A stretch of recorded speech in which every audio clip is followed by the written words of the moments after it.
বড়ই স্বার্থপর।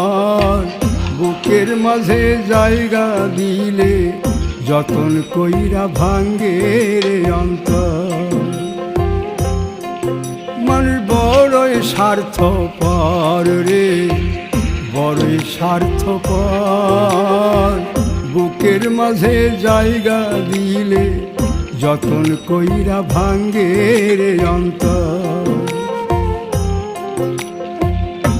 অচিনা এক জংলা পাখি যতন কইরা বুকে রাখছি, বুকের পাজর ভাঙ্গা সে যে সাজায় অন্যের ঘর রে, সাজায়